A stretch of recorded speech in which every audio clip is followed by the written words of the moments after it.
హైదరాబాద్ నగరంలో అనేక ప్రభుత్వ భూములు కావచ్చు, చెరువులు, నాలాలు, పార్కులు అన్నీ కూడా కబ్జాదారుల చేతిలో పడ్డాయి అనే వార్తలు ఇప్పటివరకు చూస్తున్నాం. సో వాటిని అంతటిని కూడా అరికట్టేందుకు రాష్ట్ర ప్రభుత్వం హైడ్రాకు బాధ్యతలు అప్పగించింది.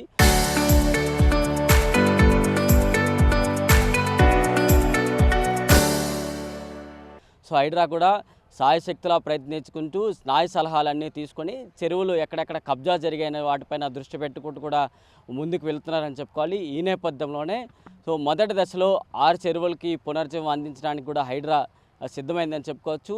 ఈ మొదటి దశలోనే బతుకమ్మ కుంటను ఇంతవరకు పునర్జీవం అందించారు. నిన్న ముఖ్యమంత్రి చేతుల్లో పాత బస్తీలో ఒక చెరువుకి పునర్జీవం అందించారు. ఇప్పుడు కూకట్పల్లిలో నల్ల చెరువు కూడా ప్రాణం అందించడానికి సిద్ధమవుతున్నారని చెప్పుకోవాలి. మొత్తంగా ఇటు ఈ నల్ల చెరువుకు సంబంధించి ఈ 30 ఎకరాల విస్తీర్ణం గల ఈ ప్రాంతం ఈ చెరువుకు సంబంధించి మొత్తం అన్యక్రాంతం కావటం, ప్రజల చేతుల్లో ఈ చెరువు ఉండేది. ఈ చెరువు అంతటా కూడా కబ్జాదారుల చేతుల్లోకి పోయి దాదాపు 16 ఎకరాలు కూడా కబ్జాదారుల చేతుల్లోకి వెళ్ళిపోయింది. వాటినన్నిటి కూడా వాపస్ వెనక్కి తీసుకుంటూ మొత్తం హైడ్రా అధికారులు డ్రోన్లు కావచ్చు, శాటిలైట్ మ్యాపులు కావచ్చు, వాటన్నిటిని కూడా ఉపయోగించుకుంటూ మొత్తం 16 ఎకరాలు ఏ విధంగా ఎక్కడెక్కడ ఎవరెవరు కబ్జా చేశారు, ఎఫ్టీఎల్ పరిధి ఏ విధంగా ఉంది అన్న పూర్తి అంశాలను చెదెక్కించుకుంటూ కూడా తిరిగి మొత్తం చెరువుని కాపాడే స్థితిలోకి అయితే తీసుకొచ్చారు. మొత్తం ఏ విధంగా చెరువు ఉండాలనుకుంటున్నారో నగరం నడిమొడ్డులో అదే విధంగా చేసుకుంటూ కూడా ముందుకు వచ్చారు. ఇటు ఈ ప్రాంతాల్లో ప్రజలందరికీ కూడా తిరగడానికి వాకింగ్ ట్రాక్లు కావచ్చు, వారికి అందరికీ నగరంలో ఇప్పటికే కలుషితమైన గాలి పీలుస్తున్నారు కాబట్టి వారందరికీ ఫ్రెష్ ఎయిర్ అందించడానికి ఇక్కడే మొక్కలు చెట్లన్నీ కూడా నాటిస్తూ కూడా ముందుకు వెళ్తున్నారు. ఈ చెరువులో ఒక ఆహ్లాదకరంగా ఉండేందుకు చెరువు మధ్యలోనే వాటర్ ఫౌంటైన్లు కావచ్చు, దాంతోపాటు పక్షులు ఉండడానికి బాతులు ఇలాంటివన్నీ కూడా ఏర్పాటు చేసుకుంటూ కూడా ముందుకు వెళ్తున్నారు. మొత్తం ఈ ప్రాంతంలో వాకింగ్ జోన్లకు సంబంధించి అలాగే మొత్తం ఈ walking area, gym, open gym ఇలాంటివన్నీ కూడా ఏర్పాటు చేసుకుంటూ కొద్దిసేపు ఆహ్లాదంగా ఉండేందుకు తీసుకుంటున్నారు. దాంతోపాటు సాయంత్రం వేళ విద్యుత్ వెలుగులన్నీ కూడా ఈ పార్క్లో ఉండేందుకు కూడా ఏర్పాట్లు చేసుకుంటూ కూడా ముందుకు వెళ్తున్నారు. మొత్తం 26 కోట్ల బడ్జెట్తో ఈ నల్ల చెరువుని అభివృద్ధి చేసే విధంగా ముందుకైతే అడుగులు వేస్తున్నారని చెప్పుకోవాలి. ముఖ్యమంత్రి రేవంత్ రెడ్డి చేతుల మీదుగా ఈ ప్రాజెక్టు మరికొద్దిసేపట్లో ప్రారంభోత్సవం కాబోతోంది అని చెప్పుకోవచ్చు. నగరంలో మరికొన్ని చెరువులకి మొదటి దశలో ఈ 6 చెరువులకి పునర్జీవం అందిస్తున్నారు. మరికొన్ని చెరువులకు కూడా ఎక్కడెక్కడ కబ్జా జరిగింది అనే దానిపైన దృష్టి పెట్టుకుంటూ కూడా ముందుకు వెళ్తామంటూ కూడా చెప్తున్నారు. మొత్తం నగరంలో ఈ కాలుష్య రహిత ప్రాంతంగా మార్చడానికి హైదరాబాద్ సిటీని ఏ విధంగా ఓఆర్ఆర్ లోపల పరిధిలో ఏ విధంగా చెరువులన్నిటి కూడా ప్రాణం అందించడానికి అదే దిశగా ఇప్పుడు ప్రభుత్వం అడుగులు వేసుకుంటూ కూడా హైడ్రా బాధ్యతలు అప్పగించి ఇవన్నీ కూడా జరుగుతున్నాయంటూ కూడా ప్రభుత్వ అధికారుల నుంచి వస్తున్న సమాచారం అని చెప్పుకోవాలి. హైదరాబాద్లో చెరువులు కావచ్చు, నాలాలు, కాలువలు, ఈ పార్కులు అన్నీ కూడా కబ్జాదారుల చేతిలో పడి మొత్తం నాశనమే అని చెప్పుకోవాలి. వాటన్నిటికి సంబంధించి ఇప్పుడు రాష్ట్ర ప్రభుత్వం అధికారంలోకి వచ్చిన తర్వాత వాటన్నిటిని పునర్జీవం చేయడానికి హైడ్రాకి బాధ్యత అయితే అప్పగించింది. హైదరాబాద్లో మొదటి దశలో 6 చెరువులకు పునర్జీవం అందించడానికి వచ్చారు. మొన్న రీసెంట్గా బతుకమ్మ కుంటని కాపాడారు. ఇప్పుడు కూకట్పల్లిలో నల్లకుంట చెరువును కాపాడడం మీద జరిగింది. వాటికి సుందరీకరణ పనులు ఇవన్నీ కూడా జరుగుతున్నాయి. ఈ పర్యవేక్షణ సంబంధించి బండి రమేష్ ఈ జూబ్లీ హిల్స్ ఈ కూకట్పల్లి నియోజకవర్గానికి సంబంధించి అలాగే పీసీసీ వైస్ ప్రెసిడెంట్గా ఉన్నారు.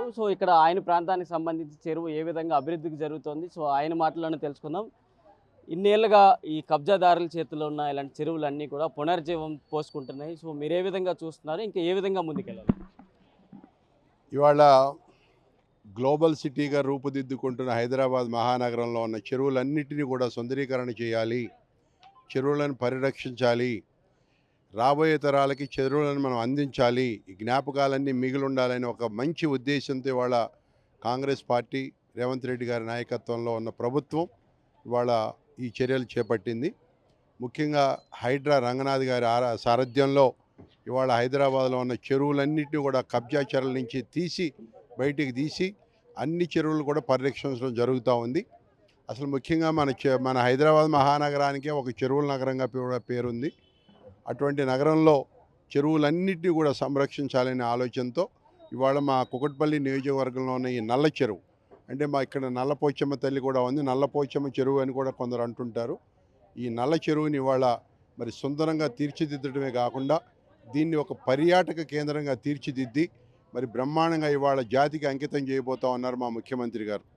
ముఖ్యంగా ఏదైతే గత ప్రభుత్వంలో కబ్జాలకు గురైపోయిన చెరువు దగ్గర దగ్గర 30 ఎకరాల పైన ఉన్న చెరువుని అది 13 ఎకరాలు కుచించుకుపోయి కబ్జాలకు గురైతే ఇవాళ మా ప్రభుత్వం మరి మొత్తం చెరువుని బయటికి తీసి చెరువునే కాదు చెరువుతో పాటు ఉన్న శిఖం భూములు చెరువు పక్కన ఉన్న ఎఫ్టీఎల్ని కూడా పరిరక్షించుకుంటూ ఇవాళ ఇది బ్రహ్మాండంగా సుందరీకరణ చేయడం జరిగింది. ఆ కార్యక్రమానికి ఇవాళ మా ముఖ్యమంత్రి రేవంత్ రెడ్డి గారు సాయంత్రం వచ్చి ఈ చెరువుని ప్రజలకు అంకితం అయిపోతూ ఉన్నారు. గతంలో ఎంత విస్తీర్ణంలో ఈ చెరువు ఉండేది? 30 ఎకరాలు విస్తీర్ణం అంటున్నారు. సో ఇప్పుడు మొత్తం హైడ్రా బాధ్యతలు తీసుకున్న తర్వాత ఇప్పుడు మళ్ళీ ఎన్ని ఎకరాల్లో మొత్తం ఉందని చెప్పారు? ఇది ఇంతకుముందు మొత్తం 30 ఎకరాల చిల్లరున్న చెరువు ఇది 13 ఎకరాలకు కుచించిపోయిందండి. హైడ్రా సారథ్యంలో దీన్ని మిగిలిన 17 ఎకరాలు కూడా వాళ్ళ బయటికి తీసి 30 ఎకరాల చెరువు వాళ్ళ సుందరీకరణ చేయడం జరిగింది. దీని చుట్టూతా కూడా వాకింగ్ ట్రాక్, సైక్లింగ్ ట్రాక్, మరి పర్యావరణాన్ని పరిరక్షించడానికి ఈవెన్ చెరువులో చేపలు పెరగాలి, చెరువులో పక్షులు బతులు పెరగాలి, ఇటువంటి అన్నీ కూడా సంరక్షించాలనే ఉద్దేశంతో మరి ఒక వీటిని కూడా లోన ఫౌంటైన్స్ ఏర్పాటు చేయటం, అట్లాగే లోన వీటిని మరి కొంత భూభాగాన్ని కూడా ఏర్పాటు చేసి అక్కడ బాతులు అవి నిలవ ఉండే విధంగా, అట్లాగే ఈ పాత రోజుల నుంచి ఉన్న చెట్లు వాటిని కూడా సంరక్షించి వీటన్నిటిని కూడా తగు జాగ్రత్తలు తీసుకుని ఒక పర్యావరణానికి కూడా ఎటువంటి హాని కలగకుండా కూడా ఈ చెరువుని అభివృద్ధి చేయటం జరిగింది. మరి ఇవాళ బోటింగ్ కూడా ఏర్పాటు చేయాలని ఆలోచనలో ఉన్నాం. ఇవాళ ఓపెన్ జిమ్ ఇచ్చాం, వాకింగ్ ట్రాక్ ఇచ్చాం, సైక్లింగ్ ట్రాక్ ఇచ్చాం, అట్లాగే టెన్నిస్ కోర్ట్స్ ఇవ్వబోతూ ఉన్నాం. ఇవాళ కుకట్పల్లికి ఇది ఒక మహా అద్భుతమైన చెరువుగా దీన్ని తీర్చిదిద్దబడింది. వాళ్ళు ఈ ప్రాజెక్ట్కి ఎంత మేరకు రాష్ట్ర ప్రభుత్వం నిధులు ఖర్చు పెట్టింది? సో మీరు ఏ విధంగా సాటిస్ఫై అవుతున్నారు? ఇవాళ దగ్గర దగ్గర 26 కోట్ల పైన చిలుకు దీనికి ఖర్చు పెట్టడం జరిగింది. హెచ్ఎండిఎస్ వారి సారథ్యంలో, రంగనాథ్ గారి మరి హైడ్రా ఆధ్వర్యంలో. కానీ ఇంకా కూడా కొన్ని పనులు చేయాల్సి ఉన్నాయి. మేము అది కూడా వారికి సూచించాము. మా ముఖ్యమంత్రి గారిని కూడా సాయంత్రం కూడా అడగాలనుకున్నాము. తప్పకుండా ఆ నిధులన్నీ కూడా తీసుకుని ఇంకా బ్రహ్మాండంగా మరింత ఇదిగా కూడా తీర్చిదిద్దడానికి మేము సిద్ధంగా ఉన్నాం. అంతేకాదు ఇది ఒక్క చెరువు, నల్ల చెరువు అనే కాదు, ఇవాళ కుకట్పల్లిలో ఉన్న రంగదాముని చెరువు, సున్నం చెరువు, బోయిని చెరువు, అనేక చెరువులను పరిరక్షించడానికి కూడా మేము చర్యలు తీసుకోబోతా ఉన్నాం. ఆల్రెడీ ఉన్న కబ్జాలన్నీ తీసేసి చక్కగా ఇవాళ చెరువులన్నిటి కూడా ప్లేస్ అంతా కూడా రెడీ చేసాం. సున్నం చెరువులో ఉన్న కూడా కబ్జాలు కూడా తీయటం జరిగింది. మరి అక్కడ ఉన్న ప్రభుత్వ భూమిని కూడా రక్షించి రేపు ప్రభుత్వ అవసరాలకు డబుల్ బెడ్రూమ్ ఇళ్ళు కానీ, ఇందిరం ఇళ్ళు కానీ కట్టాలనే ఆలోచనలో కూడా మేము ఉన్నాం. ఇవన్నిటికీ కూడా ప్రభుత్వం ముఖ్యమంత్రి గారి దృష్టికి కూడా ఒక ఇన్ఛార్జిగా నేను తీసుకెళ్తా వారి దృష్టికి. ఎందుకంటే సున్నం చెరువు పక్కన కొంత మరి ఏదైతే ఈ మధ్య ఇక్కడ మాధవరం కృష్ణారావు ఏదో కొన్ని పిచ్చి పిచ్చి మాటలు మాట్లాడారు. అక్కడ చెరువుని ఎవరూ కబ్జా చేయలేదు. హైడ్రా వారి ఆధ్వర్యంలో వారి చెరువు శిఖం దాన్ని పరిరక్షించడం జరిగింది. పక్కనున్న ప్రభుత్వ భూమిని కూడా సంరక్షించి దాంట్లో మరి ప్రభుత్వ విభాగానికి సంబంధించిన మున్సిపల్ ఆఫీసులో ఇటువంటి ఆఫీసులు కట్టుకోవడానికో లేకపోతే పేదలకి ఇందిరం ఇళ్ళు కట్టివ్వడానికి కూడా మేము ప్లాన్ చేస్తూ ఉన్నాం. ప్రజల నుంచి స్పందన ఏ విధంగా వస్తుంది? బ్రహ్మాండమైన స్పందన వస్తూ ఉంది. ఇవాళ ఇక్కడ మా కుకట్పల్లిలో ఎంతోమంది రైతులు త్యాగం చేసి వాళ్ళ కింద ఉన్న అటువంటి వీటిని కూడా వాళ్ళ చెరువు కోసం ఇవ్వడం జరిగింది. వారందరికీ కూడా టీడీఆర్ ఇవ్వాల్సిన బాధ్యత కూడా ప్రభుత్వం మీద ఉంది. టీడీఆర్ కూడా మేము మా ముఖ్యమంత్రి గారి దృష్టికి కూడా తీసుకెళ్ళాం. వాళ్ళు ఆల్రెడీ డాక్యుమెంట్ సబ్మిట్ చేసిన వాళ్ళందరికీ కూడా వెరిఫికేషన్ జరుగుతూ ఉంది. లీగల్గా ఎవరెవరు అర్హులు ఉన్నారు, ఎందుకంటే ఇది పాత రోజుల నుంచి ఉంది కాబట్టి వాళ్ళ పెద్ద వాళ్ళ తండ్రులు తాతల ఆస్తులు కాబట్టి ఇవాళ వాటిని మోటేషన్ అయ్యి కూడా జరగకుండా కొన్ని ఇబ్బందులు ఉన్నాయి. వాటన్నిటినీ జరిగి ఇక్కడ ల్యాండ్స్ కానీ ప్లాట్ ఓనర్లు కానీ ఎవరున్నా సరే వాళ్ళకి సంబంధించిన డాక్యుమెంటరీ ఎవిడెన్స్ ఉంటే తప్పకుండా వారికి టీడీఆర్ ఇప్పించడానికి ప్రభుత్వం తరఫున మేము కృషి చేస్తాం. ఫైనల్గా ఇప్పుడు హైడ్రా వచ్చిన తర్వాత హైదరాబాద్లో ఒక్కొక్క ప్రాంతంలో ఒక్కొక్క విమర్శలు వస్తున్నాయి. సో ఇక్కడ ప్రశంసలు వస్తున్నాయా, విమర్శలు వస్తున్నాయా? హైడ్రా మీద విమర్శలు అనేది ఇది రాంగ్ కాన్సెప్ట్ అండి. ఎందుకంటే హైడ్రా అనేది ఒక దూరదృష్టితో చూడాల్సిన ఆలోచన ఉంది. ఎందుకంటే ఇప్పుడు కబ్జాలు తీసేటప్పుడు ఒక 1000 మందికి మంచి, 1,00,000 మందికి మంచి జరగాలంటే మధ్యలో 10-20 మందికి ఏదైనా ఇబ్బంది జరగొచ్చేమో. కానీ ఎక్కడైతే ప్రభుత్వ స్థలం ఉందో, ఎక్కడైతే బడాబావుల చేతిలో కబ్జాలు అయిపోయి ఉన్నాయో వాటన్నిటిని ఇవాళ నాట్ ఓన్లీ చెరువులు, ప్రభుత్వ భూములు కానీ, ఎక్కడైతే కుంటలు, చెరువులు ఇవన్నీ కూడా పరిరక్షించడానికి ఇవాళ పార్కులు ముఖ్యంగా అనేకమైన మా కుకట్పల్లిలో కూడా కొంతమంది పాత లీడర్ల చేతిలో ఉన్న పార్కులను కూడా వాళ్ళు తీసి మా గోపాలనగర్లో ఉన్న పార్కును కూడా బయట తీసి మొన్నే 3,300 గెయ్యాలని మళ్ళీ ప్రజలకు ఇవ్వటం కూడా జరిగింది గోపాలనగర్లో. కాబట్టి ఇలా హైడ్రా అనేది దూరదృష్టితో ఆలోచన చేసి ముఖ్యమంత్రి గారు ఏర్పాటు చేశారు. ఈ హైడ్రా అనే దాన్ని మిగిలిన పట్టణాలకు కూడా విస్తరింపజేయాలని ఆలోచనలో ఉన్నాం. ఇప్పుడు కబ్జా చేశారు అంటున్నారు. సో కబ్జా చేసిన వారిపైన మీ ప్రభుత్వం ఏ విధంగా చర్యలు తీసుకోబోతుంది? ఆ విధంగా ఏమైనా స్టాండ్ తీసుకొని ముందుకెళ్తారా? వారిపైన ఎటువంటి తప్పకుండానండి. ఎక్కడైతే కబ్జా రాయుళ్ళు ఉన్నారో వారి భరతం పట్టడానికే ప్రభుత్వం సిద్ధంగా ఉంది. అందుకే ఏమాత్రం మొలాది లేదు. ఎంత పెద్దటోడైనా మీరు చూశారు కదా, మరి మాదాపూర్ కానామెట్ చెరువు పక్కన ఉన్నటువంటి పెద్ద దీన్నే కూల్చేశారు హైదరాబాద్. మరి చిన్న చిన్న వాళ్ళకి కూల్చారంటున్నారు, పెద్దవాళ్ళకి చాలా కూల్చేసాం. మీకు తెలుసు నాగార్జున గారిది ఎంత పెద్ద ఇది ఉండేది, అది కూడా తీశారు. ఎక్కడ ఎటువంటి ములాజు లేదు. వాళ్ళు ఎవరన్నా కానీ ప్రభుత్వ స్థలంలో ఉంటే, శిఖం స్థలంలో ఉంటే, మరి ఎఫ్టీఎల్లో ఉంటే తీసేయడానికి ప్రభుత్వం వెనకాడదు. హైదరాబాద్ వాటన్నిటికీ సిద్ధంగా ఉన్నారని చెప్పి తెలియజేస్తారు. వారిపైన చర్యలు ఏ విధంగా ఉంటాయి సార్? కూల్చడం మాత్రమేనా, లేకపోతే ఇన్ని రోజులుగా వాళ్ళు ప్రభుత్వ భూమిలో ఉంటూ ఆ ప్రదేశాన్ని ఆక్రమించుకుని ఉన్నారు కానీ కదా? నష్టపరిహారం కూడా మేము ప్రభుత్వం తరపు నుంచి డిమాండ్ చేస్తూ ఉన్నాం. ఇన్నాళ్ళు ఏదైతే ప్రభుత్వానికి అన్యాయం జరిగిందో, లేకపోతే పేదలకు అన్యాయం జరిగిందో, బడాబాబులు కొంతమంది తెలియని అమాయక ప్రజల నుంచి కూడా ప్లాట్లు వేసి అమ్మేసి ఇక్కడ ఉన్న లీడర్లు కూడా చాలామంది అదే పని చేశారు. ఈ చెరువు శిఖాలని మీకెందుకు మేము ఉన్నామని చెప్పి, ఎందుకంటే అప్పుడు 10 సంవత్సరాలు వాళ్ళ దగ్గర ఏకఛత్రాధిపత్యంగా నడిచింది కాబట్టి ఆ రోజు నడిచిపోయింది. వాళ్ళందరినీ మోసం చేసిన వాళ్ళని కూడా బయటికి లాగి తప్పకుండా ప్రభుత్వం తరపున చర్యలు తీసుకుంటాం. Thank you. సో ఇది మొత్తంగా ఇటు కూకట్పల్లిలో నల్ల చెరువు పునర్జీవం పోసుకుంటూ కూడా ముందుకు వెళ్తుంది.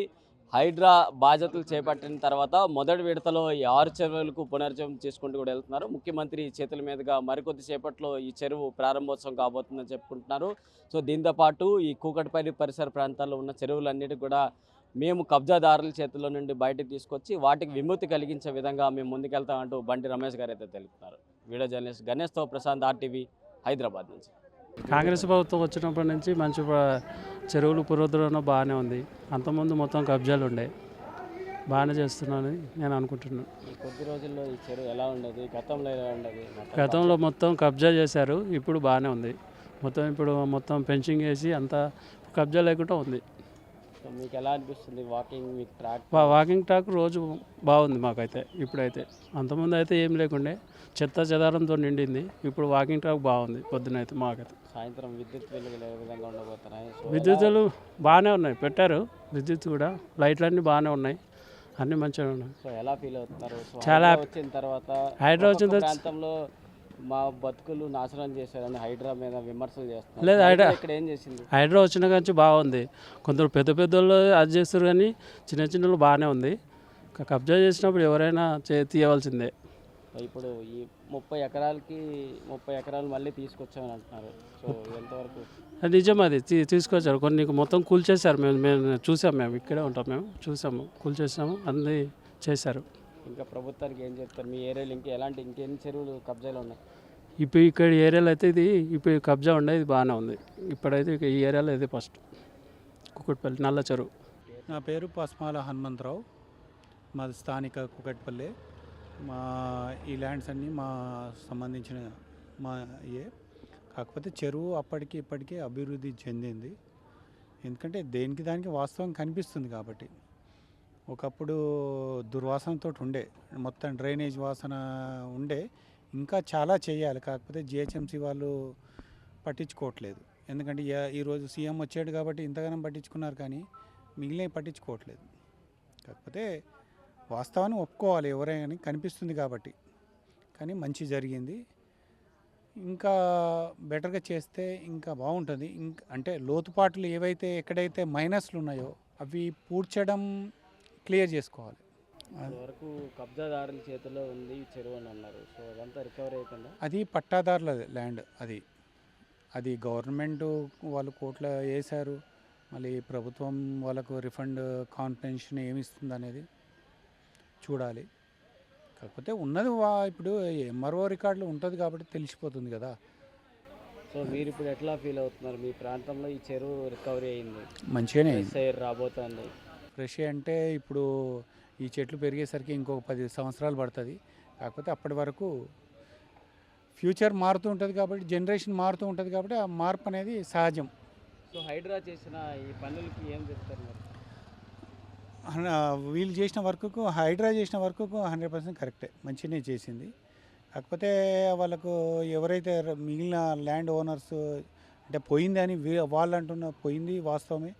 కాకపోతే వాళ్ళకి రిఫండ్ ఏదైతే గవర్నమెంట్ ఇచ్చేదో ఆ నామ్స్ ప్రకారంగా ఇవ్వడం మంచిది. అంటే ఈ 30 ఎకరాలు చెరువుది కబ్జా జరిగింది.